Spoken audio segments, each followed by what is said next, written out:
ప్రభునందు ప్రియమైన దేవుని బిడ్డలారా, ప్రభునామాలు మీకు అందరికీ కూడా వందనాలు.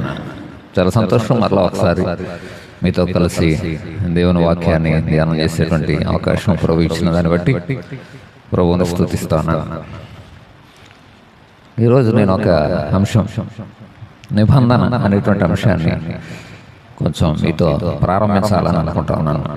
అంటే అది కొంచెం ఈరోజు సమయం ఉన్నంత వరకు దాన్ని కొనసాగించి మరొకసారి అవకాశం దొరికినప్పుడు దాన్ని మనం ముందుకు సాగుదాం.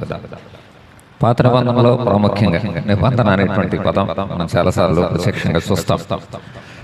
దేవుని వాక్యంలో నిబంధన, దేవుడు మానవులతో చేస్తున్నటువంటి నిబంధన గురించినటువంటి అనేకమైనటువంటి మాటలు బైబిల్ గ్రంథంలో మనం చూస్తూ ఉన్నాం.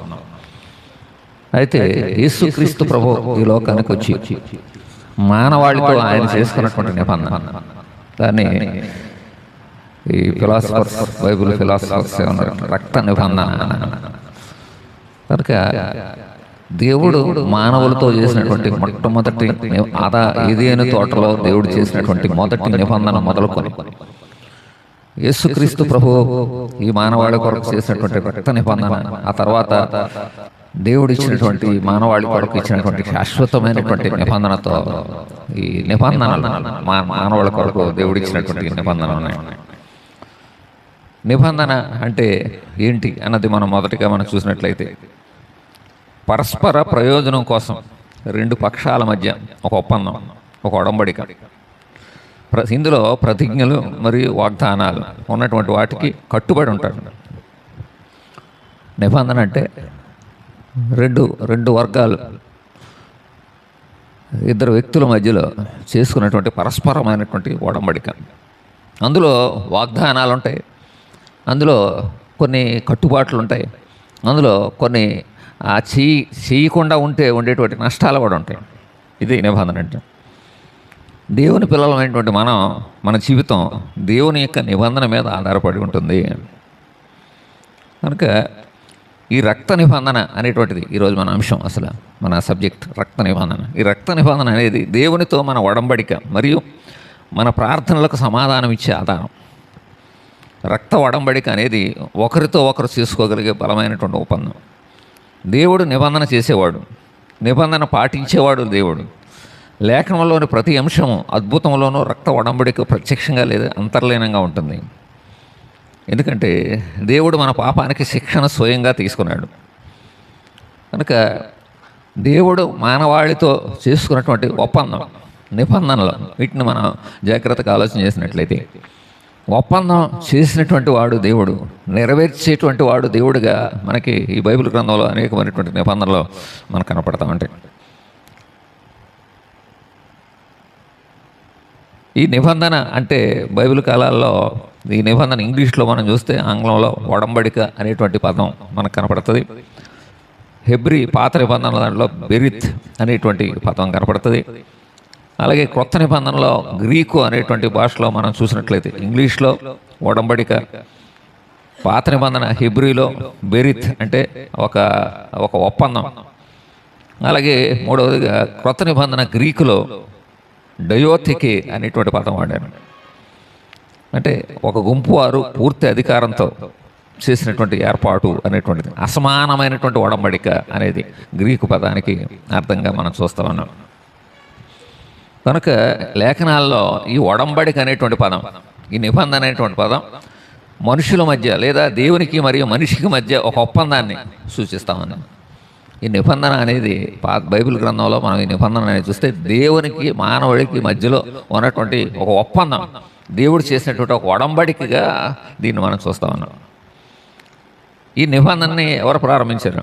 ఈ ఒడంబడికలను అసలు బైబిల్ గ్రంథంలో ఎవరు ప్రారంభించారంటే, దేవుడు మరియు మానవుల మధ్య ఈ నిబంధనల్ని దేవుడి నుంచే ఉద్భవించవలసింది. అంటే దేవుడే ప్రారంభించాడు. ఎందుకంటే మనిషి చేసేటువంటి నిబంధనలు కాదు ఇవి, మనం మాట్లాడుకునే నిబంధన. ఈ నిబంధన అనేది దేవుడే మానవాళి కొరకు చేసినటువంటి నిబంధనగా ఉంది. ఎందుకంటే ఈ నిబంధనని ప్రభావవంతంగా చేసేటువంటి మనస్సు, అధికారం, సామర్థ్యం ఇవన్నీ కూడా దేవుడి దగ్గరే ఉన్నాయి.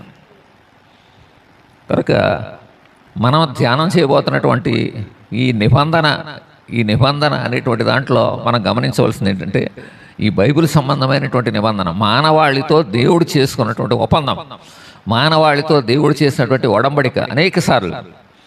అది అబ్రహాం ద్వారా కానివ్వండి, దావీదుతో చేసిన నిబంధన కానివ్వండి, నోవాహుతో చేసిన నిబంధన కానివ్వండి, ఇట్లా దేవుడు ఆయా సమయాల్లో మానవాళితో తాను చేయాలనుకున్నటువంటి పనిని, మనుషుల మధ్యలో మనిషికి దేవుడికి ఉండేటువంటి అనుబంధాన్ని, ఆ యొక్క మార్గాన్ని సిద్ధపరచడానికి దేవుడే స్వయంగా దేవుని దగ్గర నుంచి ఉద్భవించిందే ఈ బైబిల్ సంబంధించినటువంటి నిబంధన. కనుక ఇది మనం ఉదాహరణ గమనిస్తే ఈ నిబంధనలో ఉన్నటువంటి ప్రాముఖ్యమైనటువంటి లక్షణం ఏంటంటే, మొదటిది ఈ నిబంధన, ఈ బైబిల్ సంబంధించిన దేవుని నిబంధన అనేది దేవుడు చేసింది, దేవుడు చేయడం. ఇది మనం జస్ట్ ఉదాహరణగా మనం చూడాలంటే ఆదికాండం 6వ అధ్యాయం 18వ వచనంలో నోహతో దేవుడు చేసినటువంటి నిబంధన ఉంది.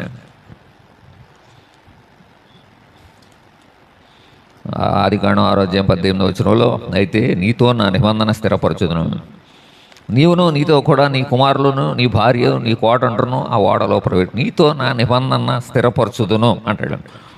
తర్వాత 15వ అధ్యాయం 18వ వచనం చూస్తే అబ్రహాంతో దేవుడు మాట్లాడుతుంటాడు.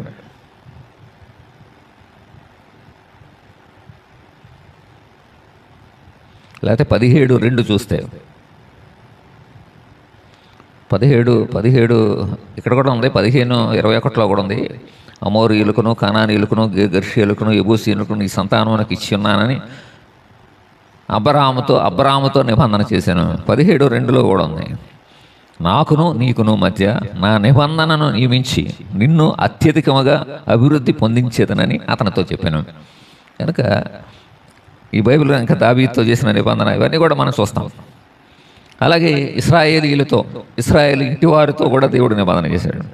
ఇవన్నీ కూడా మనం మాట్లాడుకుంటున్నటువంటి బైబిల్ సంబంధమైనటువంటి నిబంధన, ఈ ఒప్పందం అనే దాంట్లో మనం ప్రాముఖ్యంగా మనం గమనించే మొదటి లక్షణం ఏంటంటే దేవుడు చేసింది, దేవుడు చేసినటువంటి నిబంధన. ఇక ఇందులో రెండవ విషయం కనబడుతుందంటే, ఈ ఒడంబడికలో ఉన్నటువంటి రెండవ ప్రాముఖ్యమైనటువంటి లక్షణం ఏంటంటే దేవుడు నిలబెట్టుకుంటాడు.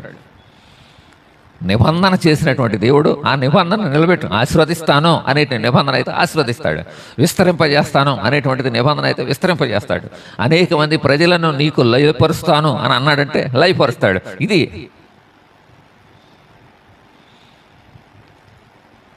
దీని ద్వారా మనకేం కనపడుతుందంటే దేవుని యొక్క విశ్వసనీయత కనపడుతుంది, దేవుని యొక్క విశ్వసనీయత మనకు కనపడుతుంది ఇందులో.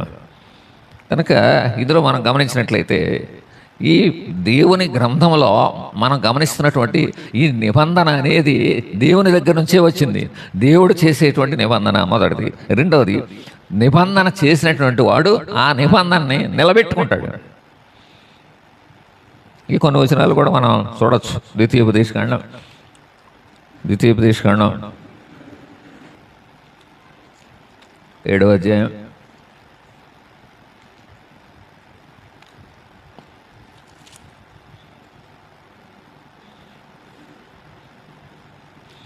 7వ అధ్యాయం 9వ వచనం ఉంది, కాబట్టి నీ దేవుడైన యెహోవా తానే దేవుడననియు తన్ను ప్రేమించి తన ఆజ్ఞలను అనుసరించి నడుచుకుని వారికి తన నిబంధనను స్థిరపరచువాడనియు స్థిరపరచువాడును 1000 తరముల వరకు కృపచూపువాడును నమ్మదగిన దేవుడననియో తన్ను ద్వేషించు వారిలో ప్రతివాన్ని బహిరంగముగా నశింపచేయటకు వారికి దండన విధించువాడు అనియో నీవు తెలుసుకోవాలను.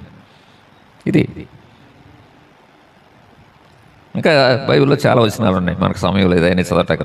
రాసుకోండి. దినవృత్తాంతాలు మొదటి గ్రంథం 6:14, దినవృత్తాంతాలు మొదటి గ్రంథం 6:14, అలాగే కీర్తన 111,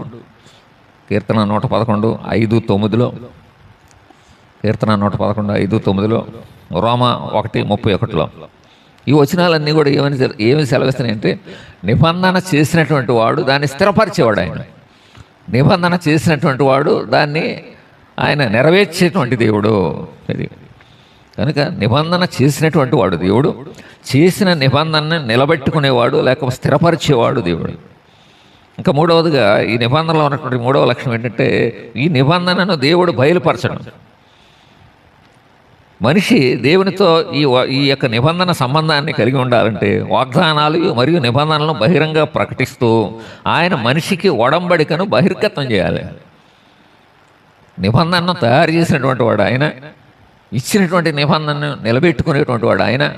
మూడవదిగా నిబంధనను బహిర్గతం చేసేవాడు, అంటే తాను చేసినటువంటి నిబంధనను అర్థమయ్యేలాగా ప్రజలకు తాను చేసినటువంటి నిబంధన వారి జీవితాల్లో నెరవేర్చడానికి ప్రవక్తల ద్వారా లేకపోతే యాజకుల ద్వారా దేవుడు తన యొక్క ధర్మశాస్త్రం ద్వారా వాటిని నిలబెట్టేటువంటి దేవుడు, బహిర్గతం చేసేటువంటి దేవుడిగా ఉన్నాడు.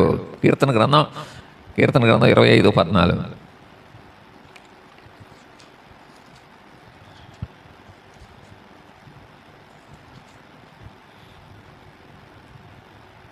కీర్తన 25:14 ఉంది. యెహోవా మర్మము ఆయన యందు భయభక్తులు గల వారికి తెలిసి ఉన్నది, ఆయన తన నిబంధన వారికి తెలియజేయను. ఇది అలాగే ద్వితీయోపదేశకాండం 4:13 కూడా, ద్వితీయోపదేశకాండం 4:13 కూడా ఇలాంటి మాట ఉంది. ద్వితీయోపదేశకాండం 4:13 అక్కడ కూడా ఈ మాట చెప్తాడు. మరియు మీరు చేయవలనని ఆయన విధించిన నిబంధనను అనగా 10 ఆజ్ఞలను మీకు తెలియజేసి 2 రాతి పలకల మీద వాటిని వ్రాసెను. కనుక దేవుడు ఏదైతే నిబంధన మానవాళి కొరకు ఏ నిబంధనలు అయితే దేవుడు తయారు చేశాడో ఆ నిబంధనల్ని వాటిని నెరవేర్పు కొరకు స్థిరపరిచేటువంటి వాడు. మూడవదిగా ఈ నిబంధనలను బయలుపరిచేవాడు, అంటే మానవాళికి దేవుని నిబంధనలు ఆయా ప్రవక్తల ద్వారా లేకపోతే ఇక్కడ మోషే ద్వారా అంటే ఆ పలకల మీద రాసి ఆ నిబంధనల్ని ప్రజలకు అందించినటువంటి వాడుగా దేవుడు మనకు కనపడతాడు. బయలుపరిచేటువంటి వాడు దేవుడే బయలుపరుస్తాడు. కనుక ఈ నిబంధనలను చేసినవాడు దేవుడు, నిలబెట్టుకునేవాడు దేవుడు, బయలుపరిచేవాడు దేవుడు. అంత మాత్రమే కాదు, ఈ నిబంధనలో నెరవేర్చడానికి దేవుడు సహాయం చేస్తాడు. అంటే చెప్పాను కదా ఇందాక, నిబంధనలో ఉన్నటువంటి ప్రాముఖ్యమైన విషయాలు 2 ఉన్నాయి. ఒకటి, ఇరువైపుల నుంచి కూడా. ఇప్పుడు దేవుడు నిబంధన చేశాడు, ఇది ఇలా మీరు నడుచుకోండి అని ఊరుకోలేదు దేవుడు. మీరు నడుచుకుంటే ఈ ఆశీర్వాదాలు పొందుతారు, మీరు నడుచుకోకపోతే ఈ శాపాలు, ఈ యొక్క ఇబ్బందులు, ఈ కష్టాలు మీరు పడతారు. ఇది కూడా దేవుడు 2 వైపుల నుంచి చెప్తాడు. అందుకే ఈ మానవాళి దేవుడిచ్చినటువంటి నిబంధనల్ని, దేవుడిచ్చినటువంటి ఈ యొక్క నిబంధన, ఈ ఒడంబడికల్ని, ఈ ఒప్పందాన్ని నెరవేర్చడానికి సహాయం కూడా ఆయనే చేస్తాడు. అది కనుక మనిషి తన వంతు భాగాన్ని దేవుడు మానవుడితో చేసుకున్నటువంటి నిబంధనలో దేవుడు చేయాల్సింది దేవుడు చేస్తున్నాడు. ఇటువైపు నుంచి మనిషి వైపు నుంచి కూడా దానికి రెస్పాన్స్ ఉండాలి. నిబంధన అంటేనే అగ్రిమెంట్, లేకపోతే ఒక ఒప్పందం, ఒక ఒడంబడిక అంటే అర్థం 2 వైపుల నుంచి ఉండాలి. ఈ 2వ వైపు నుంచి కూడా మనిషి దానికి లోబడడానికి, ఆ నిబంధన అనుసరించి నడుచుకొని దేవుని ఆశీర్వాదాలు పొందడానికి దేవుడే సహాయం చేస్తాడు. ఎఫెసీ పత్రిక 2వ అధ్యాయం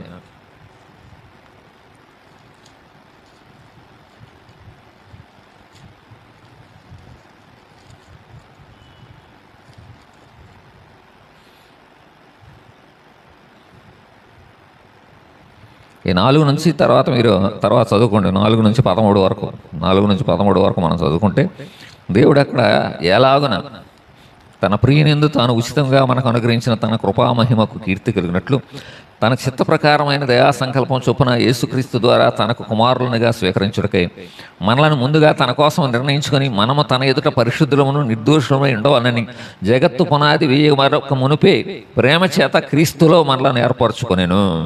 కనుక కిందకు వచ్చేటప్పుడు ఇంకా విషయం ఉంటుంది. ఆత్మలో మనల్ని ముద్రించాడని, ఆయన మన జీవితాల్లో తన కార్యాలను విస్తరింపజేస్తున్నాడని, ఈ విషయాలన్నీ కూడా ఉన్నాయి. కనుక దైవ సంబంధమైనటువంటి ఈ ఒడంబడికలో ఉన్నటువంటి 4 ప్రాముఖ్యమైనటువంటి లక్షణాలు ఏంటంటే, ఈ ఒడంబడికలను, ఈ నిబంధనలను రూపొందించిన వాడు దేవుడు. రెండవదిగా ఈ నిబంధనలను స్థిరపరిచి నిలబెట్టుకునేటువంటి వాడు దేవుడు. మూడవదిగా ఈ నిబంధనలను పరిపూర్ణంగా అర్థమయ్యేలాగా మానవాళికి బయలుపరిచేటువంటి వాడు దేవుడు. నాలుగవదిగా ఈ నిబంధనల్ని నెరవేర్చడానికి ఏ మానవుడితోనైతే నిబంధన చేసుకుంటున్నాడో దేవుడు, ఆ మానవుడు దీన్ని నెరవేర్చడానికి సహాయం చేసేవాడు దేవుడే ఉన్నాడు. ఇది ఇందులో ఉన్నటువంటి. అయితే ఎందుకు ఈ నిబంధన దైవికమైనటువంటి ఒప్పందం, ఈ ఒప్పందం లేకపోతే ఈ నిబంధన ఎందుకు చేసుకోవాలి?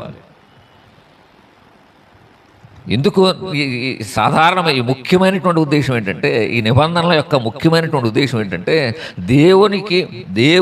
దేవుని యొక్క ఉద్దేశం మానవుని కోసం, దేవుని చిత్తాన్ని, దేవుని యొక్క ఉద్దేశాన్ని, మనిషి కోసం దేవుడు ఆలోచించేటువంటి ఆలోచనల్ని, ఈ సృష్టి పట్ల దేవునికి ఉన్నటువంటి తలంపుల్ని, ఆ నెరవేర్పుని చూపించడానికి దేవుడు ప్రత్యేకంగా మానవాళితో నిబంధన చేసుకుంటాడు.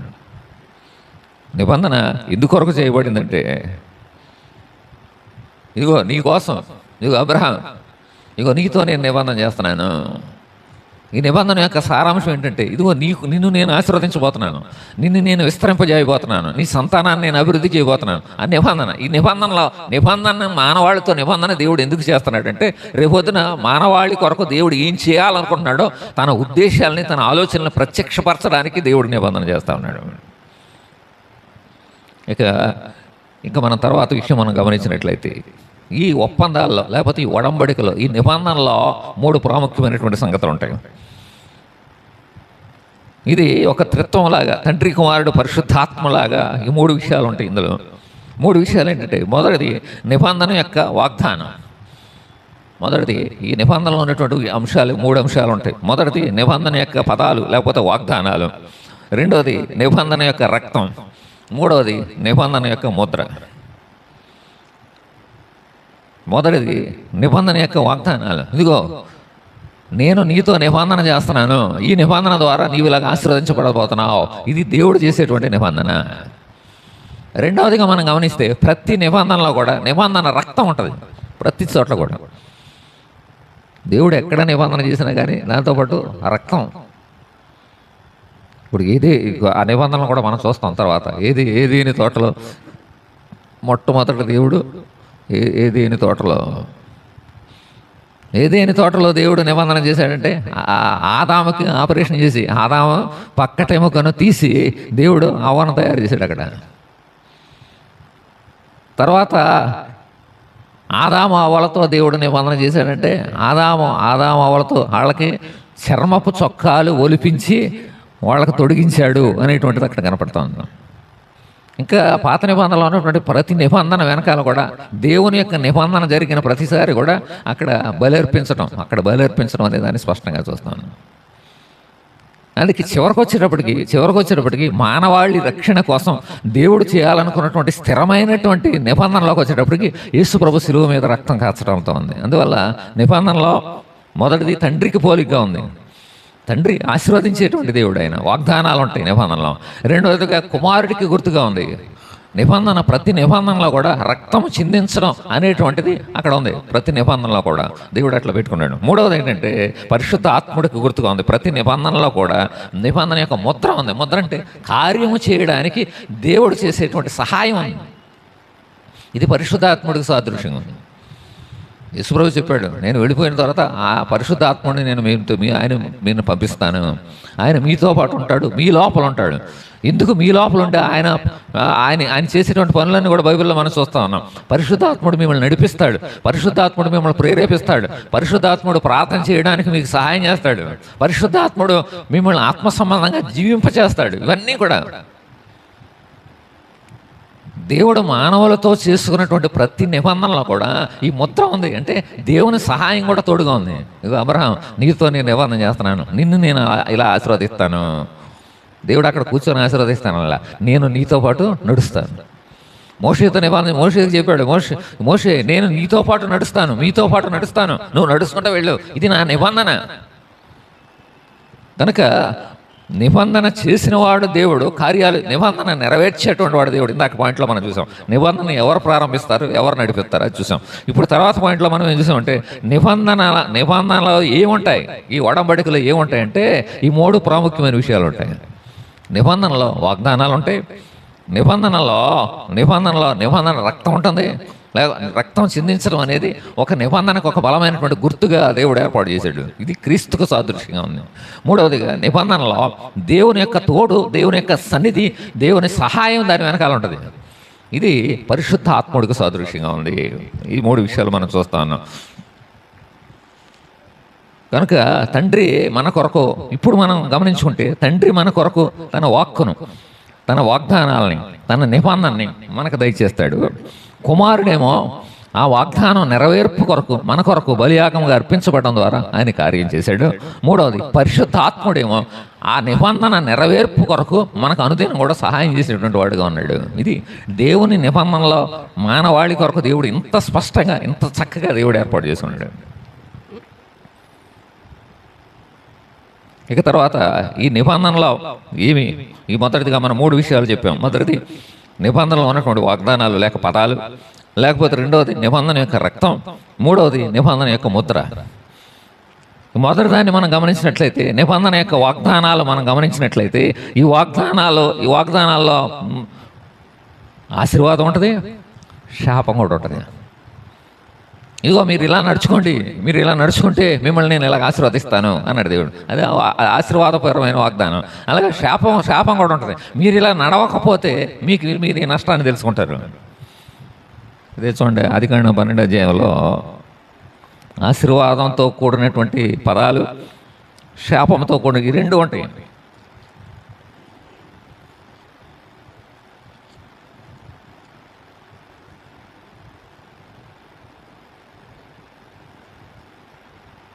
నిన్ను గొప్ప జన్మగా చేసి నిన్ను ఆశీర్వదించి నీ నామమున గొప్ప చేయదును, నీవు ఆశీర్వాదముగా ఉండవు.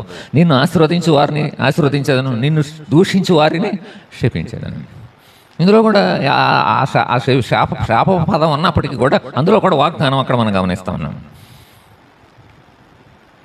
అలాగే ఈ నిబంధనలో ఈ వాగ్దానాల్లో ఉన్నటువంటి ప్రాముఖ్యమైనటువంటి షరతులు, ఆధ్యాత్మికమైనటువంటి వాగ్దానాలు ఉన్నాయి, శాశ్వతమైనటువంటి వాగ్దానాలు ఉన్నాయి.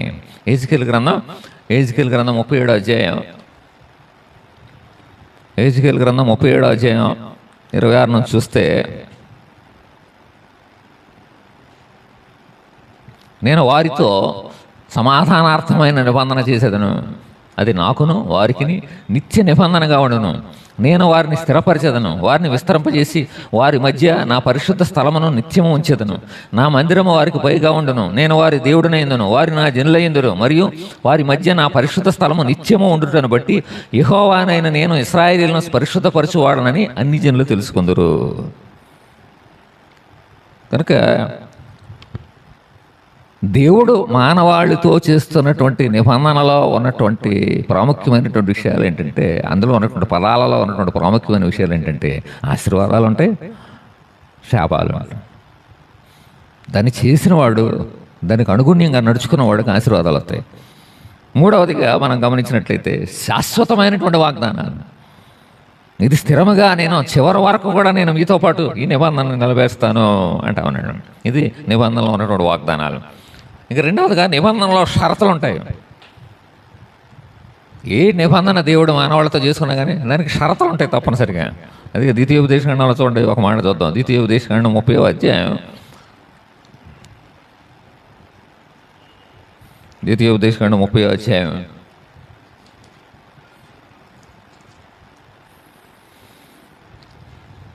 19-20 చదువుతున్నాను చూడండి. ద్వితీయోపదేశకాండం 30:19-20లో, నేడు జీవమును మరణమును ఆశీర్వాదమును శాపమును నేను నీ ఎదుట ఉంచి భూమి ఆకాశములను మీ మీద సాక్షులుగా పిలుచుతున్నాను. నీ పితరులైన అబ్రహాము, ఇస్సాకు, యాకోబులకు ఆయన ప్రమాణం చేసిన దేశంలో మీరు నివసించినట్లు యెహోవాయే నీ ప్రాణమునకు నీ దీర్ఘాయుష్యునకు మూలమే అన్నాడు. కాబట్టి నీవును నీ సంతానమును బ్రతుకును. నీ ప్రాణమునకు మూలమైన నీ దేవుడైన యెహోవాను ప్రేమించి ఆయన వాక్యమును విని ఆయనను హత్తుకొనున్నట్లు జీవమును కోరుకొనుడి. అదే ఇక్కడ చెప్తా ఉన్నాడు. జీవం, మరణం, ఆశీర్వాదం, శాపం. నిబంధనలో ఈ 2 కూడా ఉన్నాయి. దేవుడు ప్రతిసారి కూడా తన పిల్లలతో ఇవి 2 కూడా పెడుతున్నాడు. ఇప్పుడు ఏదైనా తోటలో కూడా దేవుడు చెప్పాడు, బోర్డు అంత విస్తారమైనటువంటిది అంతా కూడా దేవుడు ఇచ్చాడు. ఇవన్నింటిని మీరు అనుభవించండి, హాయిగా ఉండండి. కొంతమంది ప్రశ్న అంటారు, అసలు ఆ చెట్టు ఎందుకు చేశాడు దేవుడు? ఆ చెట్టు ఉంచుకోకుండా ఉంటే సరిపోయింది కదా. చెట్టు గురించి కాదు ఇక్కడ దేవుని యొక్క ఉద్దేశం. తాను చేసినటువంటి ఒప్పందం, తాను చేసినటువంటి నిబంధనని వాళ్ళు నెరవేరుస్తారా, నెరవేరలేదా? ఆ పండులో ఏదైనా పాపం ఉందని నేను అనుకోను. పాపం ఎక్కడ ఉంది? వాళ్ళు అవిధేయులు అవ్వటంలోనే ఉంది పాపం. అది తినొద్దు అన్నాడు, తినకుండా ఉండంతే. తినాల్సిన కూడా ఉన్నాయి, అన్నీ తినకూడదు అన్నదాన్ని తినడంలోనే, అవిధేయతలోనే అసలైనటువంటి పాపం ఉంది. అది కనుక మొట్టమొదటి నుంచి కూడా దేవుడు తాను చేసినటువంటి ప్రతి నిబంధన వెనక కూడా దేవుడు, ఇదిగో నువ్వు ఇలా చెయ్యి. మనమైనా చెప్తాం, అరే బాబు నువ్వు జాగ్రత్తగా నడుచుకోరా, నువ్వు బాగా చదువుకుంటే పెద్ద గొప్పడు అవుతావు, చదువుకోకపోతే గుడ్లు కాస్తావు అంటాం. మన మామూలు మాటల్లో కూడా ఎవరితోనైనా సరే. కనుక దేవుడు చేసినటువంటి నిబంధనలో కూడా షరతులు ఉన్నాయి. షరతులు అంటే ఏంటంటే, నీ కొరకు ఆశీర్వాదాలు, నీ కొరకు అద్భుతమైనటువంటి కార్యాలు నేను నీ కొరకు ఏర్పాటు చేశాను, వాటన్నిటిని నువ్వు అనుభవించు అని చెప్పి మానవాళి కొరకు దేవుడు, మానవాళితో దేవుడు బలమైనటువంటి నిబంధన ఒప్పందం చేసుకున్నాడు.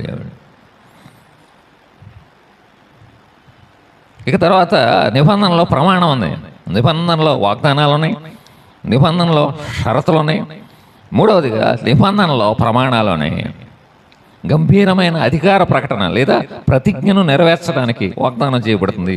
తరచుగా దేవుణ్ణి సాక్షిగా పిలుస్తుంది.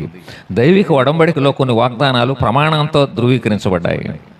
ఈ సందర్భంలో ఒడంబడిక మార్చలేనిదిగా మారుతుంది. ప్రమాణం లేకుండా వాగ్దానాల మార్పు లేదా రద్దు చేయబడవచ్చు. దేవుడు తన మీద తాను ప్రమాణం చేసుకున్నాడు. బైబిల్లో దేవుడు కొత్త నిబంధనలు మనకేమంటే, మీరు దేని మీద ఒట్టు పెట్టుకోవద్దు అంటాడు. కానీ బైబిల్లో పాత నిబంధనలు మీరు చూడండి, దేవుడు తన మీద తాను, ఇగో నా మీద నేను ఒట్టు పెట్టుకుంటున్నాను, నా మీద నేను ప్రమాణం, అంటే దేవుడు స్థిరమైన వాడు ఆయన. కనుక ఈ నిబంధనలో, దేవుని యొక్క నిబంధనలో వాడుకున్నటువంటి పదాల్లో మనం గమనిస్తే, నిబంధనలో వాగ్దానాలు ఉన్నాయి, నిబంధనలో షరతులు ఉన్నాయి, నిబంధనలో ప్రమాణం ఉంది. ఇది నిబంధనలో ఉన్నటువంటి 3 విషయాల్లో మనం చూస్తున్నాం. మొదటిది పదాలు లేకపోతే వాగ్దానాలు. ఈ వాగ్దానాల్లో ఉన్నటువంటి 3 విషయాలు ఇవి: వాగ్దానాలు, షరతులు, ప్రమాణాలు. ఇక రెండవదిగా మనం చూసాం రక్త నిబంధన అన్నాం. రక్త నిబంధన ఒక ఒడంబడిక జీవన్మరణ నిబద్ధతగా పరిగణించబడుతుంది. దాన్ని చట్టబద్ధం చేయడానికి రక్తము ఒలికించబడుతుంది. అది ఎందుకు దేవుడు రక్తాన్ని ఒలికించాడు, ఎందుకు ప్రతి నిబంధన దగ్గర కూడా దేవుడు బలిమ్మన్నాడు, లేకపోతే రక్తాన్ని ఒక సాదృశ్యంగా పెట్టాడంటే, దేవుని వాక్యం కూడా ఏం చెబుతుందంటే, రక్తంలో ఏముంది? జీవం ఉంది. రక్తంలో జీవం ఉంది. ఆ మాట చూడండి, లేవీలకు రాసిన పత్రిక, లేవీ కాండం 17వ అధ్యాయం 11వ వచనంలో,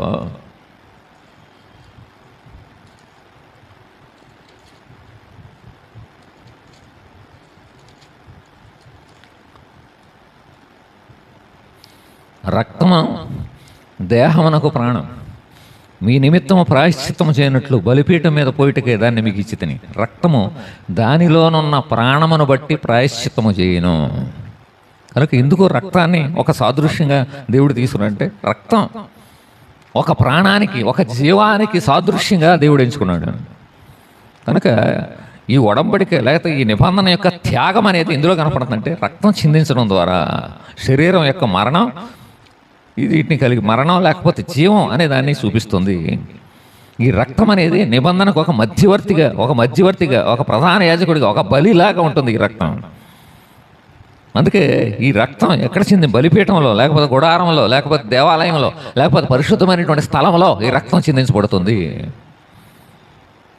అందుకే ఇక్కడ ఈ పదం వాడారు. ఈ పదం ఏమని వాడంటే రక్త నిబంధన అని. కనుక మొదటిగా ఈ నిబంధనలో వాగ్దానాలు ఉన్నాయి, పదాలు ఉన్నాయి. రెండవదిగా ఈ నిబంధన రక్త నిబంధనగా కనపడుతుంది. మూడవదిగా నిబంధన యొక్క ముద్ర మనం చూస్తే, ముద్ర అనేది ఒడంబడికకు బలమైనటువంటి సాక్షి. మనం ఏదైనా రిజిస్టర్ ఆఫీసులోకి వెళ్ళి ఏదైనా అగ్రిమెంట్, అక్కడ ఏదైనా మనం రిజిస్ట్రేషన్ చేస్తున్నాం అనుకోండి, దాని మీద ఏమి వేయాలి? ముద్ర వేయాలి.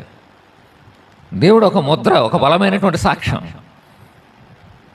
కనుక నిబంధన యొక్క ముద్ర, నిబంధన యొక్క సంకేతం, నిబంధన యొక్క చిహ్నం, ఇది పరిశుద్ధాత్ముడు, దేవుని యొక్క ఆత్మ యొక్క ముద్రగా బైబిల్ గ్రంథంలో స్పష్టంగా దేవుడు చూపిస్తూ ఉన్నాడు. ప్రత్యేకించబడినటువంటి ఒక ముద్రను దేవుడు వేస్తూ ఉన్నాడు. ఇది పరిశుద్ధాత్ముడు ద్వారా జరిగేటువంటి పని. కనుక ఈ నిబంధనలు మనం చూస్తూ ఉన్నాం. నిబంధన అనేది దేవుడు మాత్రమే చేసేది. దేవుడే నిలబెట్టుకుంటాడు, దేవుడే బలపరుస్తాడు, దేవుడే సహాయం చేస్తాడు. ఈ నిబంధనలో 3 ప్రాముఖ్యమైన విషయాలు ఉన్నాయి. ఒకళ్ళు పదాలు, రక్త నిబంధన, మూడవది ముద్ర. ఈ దైవికమైనటువంటి ఇక తర్వాత విషయంలో ఈ నిబంధన ఎంతకాలం కొనసాగుద్ది? దేవుడు చేసినటువంటి నిబంధనలు ఎంతకాలం కొనసాగుతాయి? బైబిల్లో మనం చూస్తాం కొన్ని ఒప్పందాలు శాశ్వతమైనటువంటి ఒప్పందాలు, నిత్య నిబంధనలు బైబిల్లో కొన్ని ఉన్నాయి. కొన్ని తాత్కాలికమైనటువంటి నిబంధనలు కూడా ఉన్నాయి. ఈ నిత్య నిబంధనలోనే శాశ్వతమైనటువంటి ఒడంబడికలు, శాశ్వతమైనటువంటి అంశాలు బైబిల్ గ్రంథంలో ఉన్నాయి. తాత్కాలికమైనటువంటి విషయాలు కూడా తాత్కాలికమైనటువంటి ఒప్పందాలు కూడా బైబిల్ గ్రంథంలో ఉన్నాయి. గుడారంలో సేవ చేయడం, బలి అర్పించడం, బలి చేసేటువంటి విధానం ఇవన్నీ కూడా తాత్కాలికం, కొంతకాలమే నెరవేరినాయి. అవన్నీ కూడా గుడారంలో కొంతకాలం జరిగినాయి, ప్రత్యక్ష గుడారంలో కొంతకాలం జరిగినాయి, మందిరంలో కొంతకాలం జరిగినాయి. అవన్నీ కూడా తాత్కాలికంగా జరుగుతున్నటువంటి బలి అర్పణలు మనకు కనపడతా ఉన్నాయి. కానీ శాశ్వతమైనటువంటి నిబంధన పరిపూర్ణంగా ఎవరి ద్వారా ఎక్కడ నెరవేర్చబడిందంటే యేసుక్రీస్తు ప్రభువులోనే నెరవేర్చబడింది. కనుక ఏదైనా తోటలో అదామావుల పాపం చేసిన తర్వాత యేసుక్రీస్తు గురించినటువంటి వాగ్దానం, అక్కడ మొట్టమొదటి ప్రవచనాన్ని దేవుడు అక్కడ స్త్రీ గర్భంలో నుండి నేను చేయబోతున్నాను అన్నటువంటి దాన్ని అక్కడి నుంచి మొదలుపెట్టి దేవుడు ఒక ఒప్పందాన్ని, ఒక నిబంధనను మానవాళ్ళకి చేస్తూ ఉన్నాడు. పరిపూర్ణమైన శాశ్వతమైనటువంటి నిబంధన ఇందులో నెరవేరుతుందంటే యేసుక్రీస్తు ప్రభువులోనే నెరవేరుతుంది.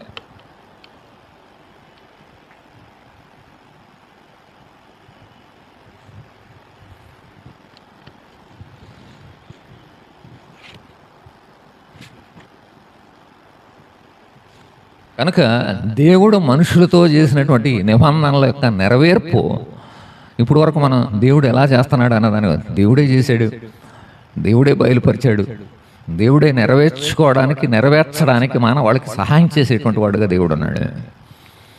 దేవుడు చేసినటువంటి నిబంధనలో జీవం ఉంది, దేవుడు చేసినటువంటి నిబంధనలో ఒక బలం ఉంది, ఒక ఒప్పందం ఉంది, ఒక ధైర్యం ఉంది. కనుకనే ఒక రక్తాన్ని చిందించాడు.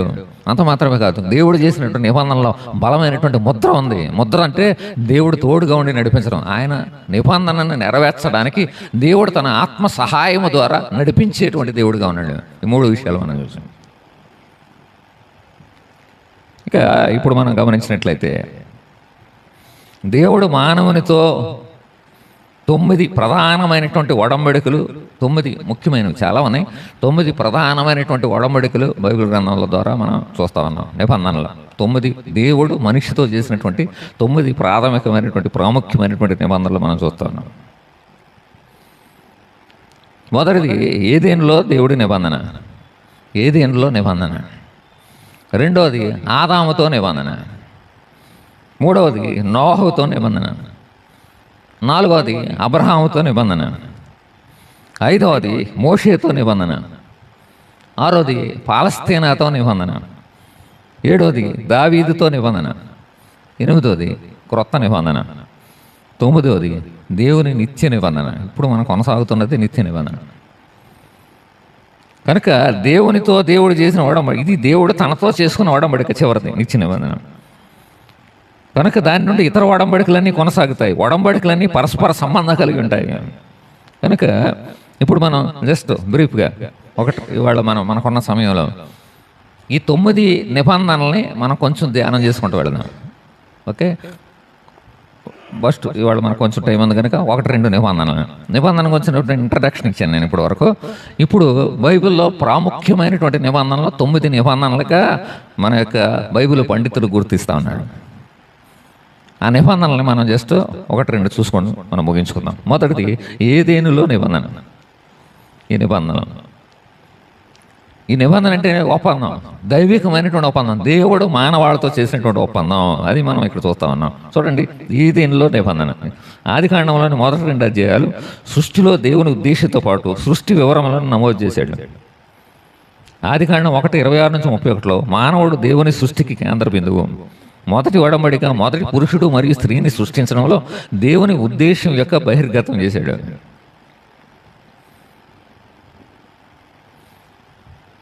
కనుక ఆదికాండం మొదటి అధ్యాయం ఏదేనులో దేవుడు చేసినటువంటి నిబంధన ఏంటి అంటే ఆదికాండం మొదటి అధ్యాయం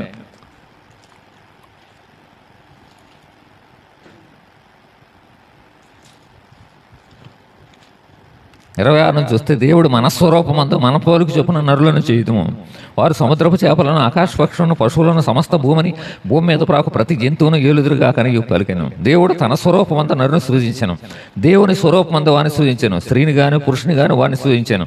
దేవుడు వారిని ఆశీర్వదించెను. ఇట్లనగా మీరు ఫలించి అభివృద్ధి పొంది విస్తరించి భూమిని నించి దాన్ని లోపరుచుకొనిటి. సముద్రపు చేపలను, ఆకాశ పక్షులను, భూమి మీద ప్రాకు ప్రతి జీవిని ఏలుడని వారితో చెప్పాను.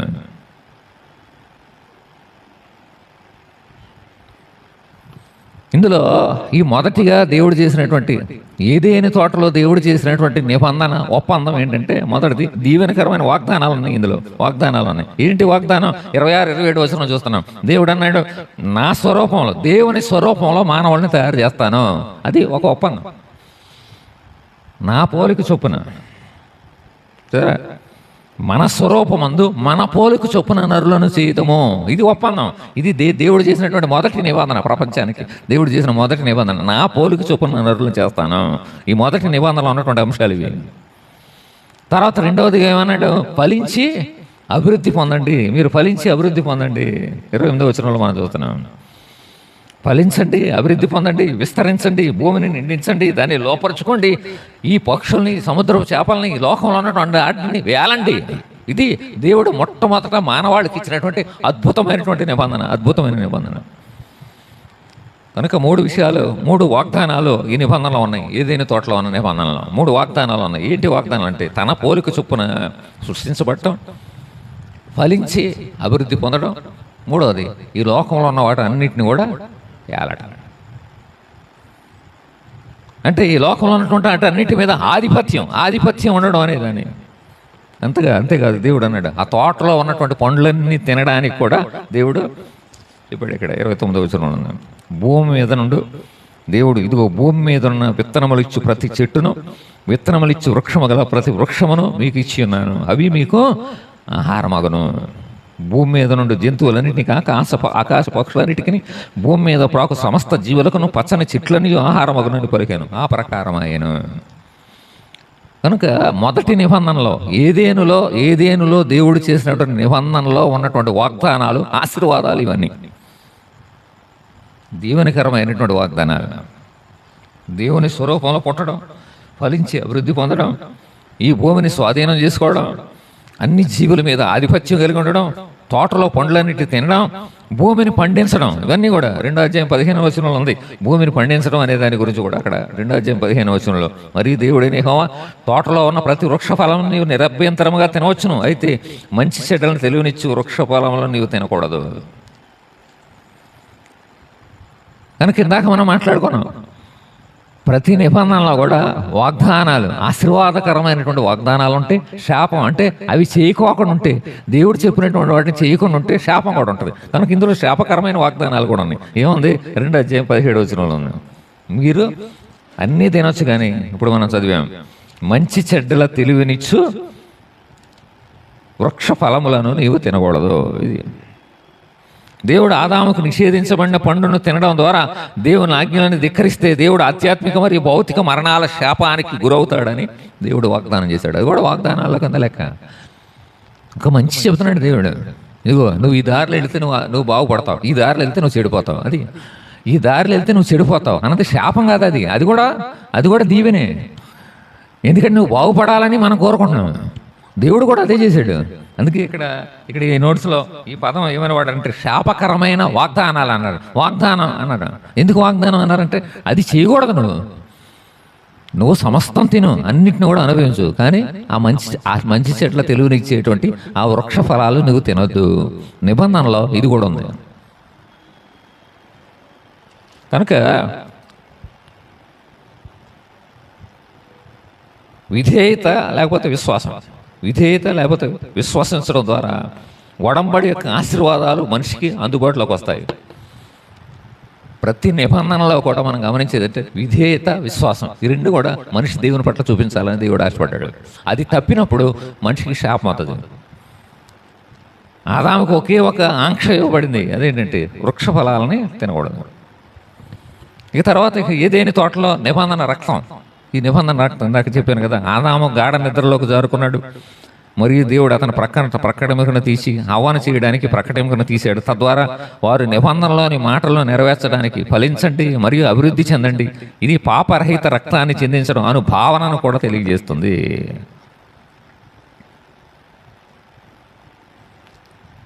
కనుక ప్రతి నిబంధనలో కూడా నేను చెప్పాను కదా, ప్రతి నిబంధనలో కూడా రక్తం చిందించడం ఉంటుంది. అదొక సాదృశ్యం ఉంది. దేవుడు ఆదామును తయారు చేశాడు, ఆదాముతో పాటు అవ్వను కూడా తయారు చేయొచ్చు కదా. అంటే ఇద్దరు ఆదాము బొమ్మను చేసినాడు, అవ్వ బొమ్మను చేయలేడు, ఆయన చేయగలడు.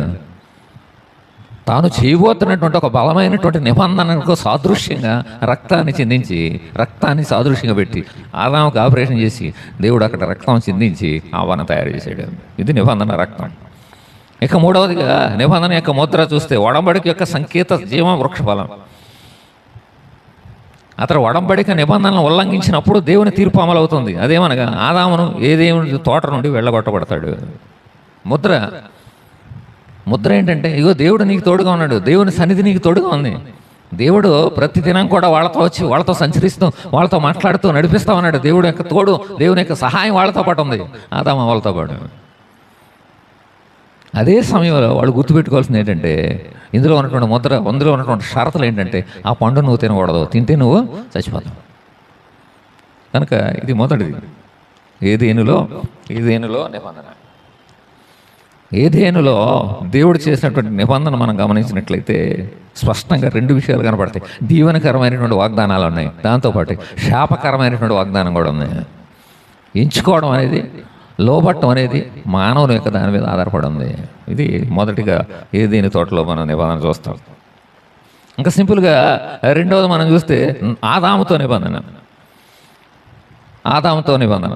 సాతాను వచ్చి ఏదైనా ఒడంబడిక నిబంధనలపై దాడి చేశాడు. మనిషిని ఒడంబడికను ఉల్లంఘించేలా మోసం చేయడం ద్వారా సృష్టికర్త మరియు మానవుని మధ్య ఒడంబడిక సంబంధాన్ని విచ్ఛిన్నం చేశాడు సాతానుగాడు. దేవుడు చేసినటువంటి ఒడంబడిక పదాల మీద సాతానుగాడు దాడి చేశాడు. దేవుని మాట మీద, దేవుని మీద అనుమానం కలిగేలా చేశాడు సాతాను. అవ్వమ్మ దగ్గరికి వచ్చి అన్నాడు, దేవుడు చెప్పాడా అన్నాడు. మొదట దేవుడు చెప్పాడు, వాళ్ళకి స్పష్టంగా గుర్తుంది. దేవుడు చెప్పాడు, నీ తినొద్దు అని చెప్పాడు దేవుడు. సర్పము యుక్తిగా దయ్యుండెను, అది ఆ స్త్రీతో, ఇది నిజమా? ఈ తోట చెట్లలో దేని ఫలములైన మీరు తినకూడదని దేవుడు చెప్పినా జరా దేవుడు చేసినటువంటి నిబంధన మీద అనుమానాన్ని కలిగించాడు సర్పం. మొదటిది దేవుడు చెప్పాడా అన్నాడు, దేవుని మీద అనుమానం చేశాడు. రెండవదిగా దేవుని వాక్యానికి విరుద్ధంగా వాడు చెప్పాడు. దేవుడు చేసిన నిబంధనకు విరుద్ధంగా మాట్లాడాడు వాడు దేవుడు ఏమన్నాడంటే మీరు తిన్న రోజున చస్తారు అన్నాడు. సాతానుగాడు వచ్చి అన్నాడు, మీరు సావరు అన్నాడు. కనుక ఇక్కడ నుంచే మనం స్పష్టంగా గమనిస్తున్నాం, ఈ యొక్క ఆదాముతో చేసిన నిబంధన దగ్గర నుంచి సాతానుగాడు దేవుణ్ణి అబద్ధికుడు చేస్తున్నాడు. దేవుని నిబంధనను అబద్ధంగా మారుతున్నాడు సాతాను. దేవుని వాక్యాన్ని విరుద్ధంగా మారుతున్నాడు సాతాను. అంతేకాదు, ఇంకో మాట చెప్పాడు, తప్పు అర్థాన్ని వాళ్ళకి చెప్పాడు. దేవుడు నీతో మాట్లాడా అన్నాడు మొదటిది. రెండోది మీరు చచ్చిపోరు అన్నాడు. మూడవది అన్నట్టు మీరు తింటే దేవుడు లాగుంటారు మీరు అన్నాడు. జరా ఎంత స్థితిలోనికి తీసుకుపోయాడు అని. కనుక సాతానుగాడు యొక్క ప్రాథమికమైనటువంటి టార్గెట్ ఏంటంటే దేవుడికి మనిషికి మధ్యలో ఉన్నటువంటి ఈ ఒప్పందాన్ని, ఈ నిబంధనను పాడేలా చూడటం సాతానుగాడు. అది ఈ ఆదాము నిబంధనలో ఈ సాతానుగాడు ప్రవేశించినప్పుడు, వాళ్ళు సాతానుతో ఏకీపించినప్పుడు అవిశ్వాసం మరియు అవిధేయత వాళ్ళ జీవితంలో వెంటాడింది, శాపానికి గురి చేసింది. దేవునితో మనిషి యొక్క ఒడంబడిక విచ్ఛిన్నమైంది. అతని పాత్ర పాపం ద్వారా చెడిపోయింది. అతడు భూమిపై తన ఆధిపత్యాన్ని కోల్పోయాడు. అతడు మరియు అతని సంతానం పాపం యొక్క ఆధిపత్యంలోకి వచ్చారు. ఇది ఆదాముతో ఒడంబడికకు వేదికగా నిలిచింది. పడిపోయిన మనిషిని తిరిగి ఒడంబడిక సంబంధానికి పునరుద్ధరించాలని కోరుతూ దేవుడు దయతో ఈతించను. ఆదాముతో చేసిన ఒడంబడిక విమోచన ఒడంబడికలకు నాంది. అయినా సరే దేవుడు కరుణించాడు. దేవుడు వాళ్ళని నాశనం చేయలే, చంపేలే. అయినా సరే దేవుడు వాళ్ళతో మళ్ళీ ప్రత్యేకమైనటువంటి ఆదాముతో వాళ్ళ దగ్గరికి వచ్చి వాళ్ళతో మాట్లాడాడు దేవుడు. చూడండి 3వ అధ్యాయం 15వ వచనంలో ఇందులో దీవెనకరమైనటువంటి వాగ్దానాలు ఉన్నాయి. మళ్ళీ దేవుడు నిబంధన చేసుకున్నాడు వాళ్ళతో. వాళ్ళు పాపం చేసిన తర్వాత కూడా దేవుడు 15వ వచనంలో ఏమంటున్నాడు చూడండి, మరియు నీకు నీ స్త్రీకి నీ సంతానమును ఆమె సంతానమును వైరం కలుగజేసేదను అని నీ తల మీద కొట్టును, నీవు దాని మడి మీద కొట్టదు. దేవుడు చేసినటువంటి వాగ్దానం ఏంటంటే ఇప్పటి నుంచి సర్పంతో నీకు విరోధం ఉంటుంది, సాతానుతో నీకు విరోధం ఉంటాను. ఇది ఒక వాగ్దానం. ఇందులో శాపం ఉంది. సర్పం మీదకి, అపవాది మీదకి శాపం వచ్చింది, స్త్రీ మీదకి శాపం వచ్చింది, మానవుడి మీదకి శాపం వచ్చింది, భూమి మీదకి శాపం వచ్చింది, మరణం ద్వారా పాపం యొక్క తీర్పు వచ్చింది, తోటలో నుండి వెళ్ళగొట్టడం ద్వారా. ఆదాముతో దేవుడు చేసినటువంటి ఇప్పుడు చేసేటువంటి నిబంధన ఏంటంటే, ఇదిగో నా మొదటి ఏదేని తోటలో నేను చేసిన నిబంధన నువ్వు లోబడలేదు కనుక ఇప్పుడు నేను చేసే నిబంధన ద్వారా నువ్వేమవుతున్నావు, శిక్షను, శాపాన్ని పొందుకుంటున్నావు. నీ ద్వారా ఇగో సర్పానికి శాపం అవుతుంది, మీ జీవితాలకు శాపం. ఇగో నువ్వు కష్టపడి పిల్లలకి అంటావు, ఇగో నువ్వు భూమిని సేద్యం చేసుకొని ఈ ముళ్ళు చెట్లన్నీ బతికిస్తాను, నువ్వు వాటిని సేద్యం చేసుకొని కష్టపడి బతుకుతావు. అంతేకాకుండా ఏదైనా తోటలో ఉండకుండా దేవుడు ఏం చేసి వేళగొట్టాడు. ఇది ఈ నిబంధనలో ఉన్నాను. కనుక ఇందులో ఉన్నటువంటి నిబంధనలు ఏంటంటే అన్ని ఒప్పందాలు విశ్వాసం మరియు విధేయత మీద ఆధారపడి ఉంటుంది. ఆదాము మరియు అవ్వ మరలా దేవుని ఎందుకు విశ్వసించడం మనం చూస్తాం. 3వ అధ్యాయం 20వ వచనం.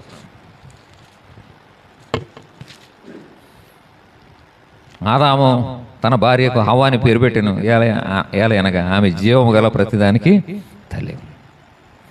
ఆదాము అవ్వను జీవము గల తల్లి అని పేరు పెట్టాడు.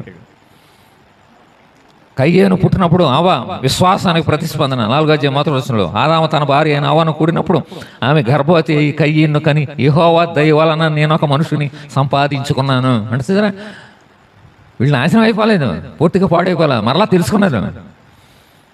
ఈ పదం వాడండి. ఈ ఆదామేమో తన భార్యకి అనిపెట్టాడు జీవం గలదానికి తల్లి. ఇప్పుడు నుంచి జీవం అన్నటువంటి ప్రతి మనిషి కూడా తల్లి ఏమో అన్నాడు. అవ్వమ్మ తనకు బిడ్డ పుట్టగానే ఏమని అంటుందంటే కయ్యను పుట్టినప్పుడు ఆమె అంది దేవుని వలన నేను సంపాదించుకున్నాను అనే మాట ఉండదు. అలాగే ఇక తర్వాత మనం చూస్తే ఈ హేబేలు చక్కగా దేవునికి బలర్పించడం, ఈ మార్గాలు కూడా ఆ కుటుంబంలో కనపడుతున్నాయి అనేటువంటిది కూడా ఇక్కడ మనకి స్పష్టంగా కనపడుతున్నాడు. కనుక ఆదాముతో దేవుడు చేసుకున్నటువంటి ఒప్పందం నిరర్థకమై సాతాను ద్వారా పాడైపోయినా కూడా మరలా వాళ్ళు పశ్చాత్తపడి మరలా తెలుసుకొని దేవుని దయ వలన వాళ్ళు ఆశీర్వదించబడి దేవునికి మరలా బలు అర్పించి వాళ్ళు ముందు కొనసాగడం మనం చూస్తా ఉన్నాం. ఇక తర్వాత మనం గమనిస్తే ఇక నిబంధన రక్తం. ఏదైనా ఒడంబడికను ఉల్లంఘించిన తర్వాత మనిషి మరణానికి అర్హుడు. అతని పాప పరిహారం కొరకు ఒక బలియాగం జరగాలి. మనిషి పాపాన్ని కప్పిపుచ్చడానికి దేవుడు ఒక ప్రత్యామ్నాయాన్ని ప్రవేశపెట్టాడు. ఆదికాండం 3:21లో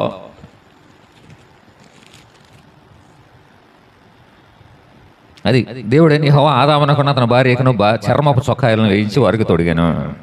కనుక చర్మపు చొక్కాలు తొడిగించి వారి అవమానం అనుకుంటున్న దాన్ని కప్పిపుచ్చి దేవుని నిబంధనను మరలా దేవుడు ఆదాముతో పాటు వాళ్ళ సంతానానికి స్థిరపరిచాడు. Okay, right. ఇది మన బైబిల్ గ్రంథంలో ఇవాళ 2 నిబంధనలు చెప్పాను. మళ్ళీసారి వచ్చినప్పుడు మళ్ళీ మనం మిగిలినటువంటి నిబంధనలను వివరంగా చూద్దాం. ఏదైనా తోటలో దేవుడు మానవాళ్ళతో చేసినటువంటి నిబంధన అది బాగుపడింది. అది మానవాళ్ళ కొరకు చేశాడు, వాళ్ళు చాలా సంతోషపడ్డారు, అది నెరవేరిపోయింది. ఏదైనా తోటలో ఆదాముతో చేసినటువంటి 2వ నిబంధన, బైబిల్ గ్రంథంలో 2వ నిబంధన ఆదాముతో చేసినటువంటి నిబంధన సర్పము ద్వారా, సాతాను ద్వారా అది పాడు చేయబడింది.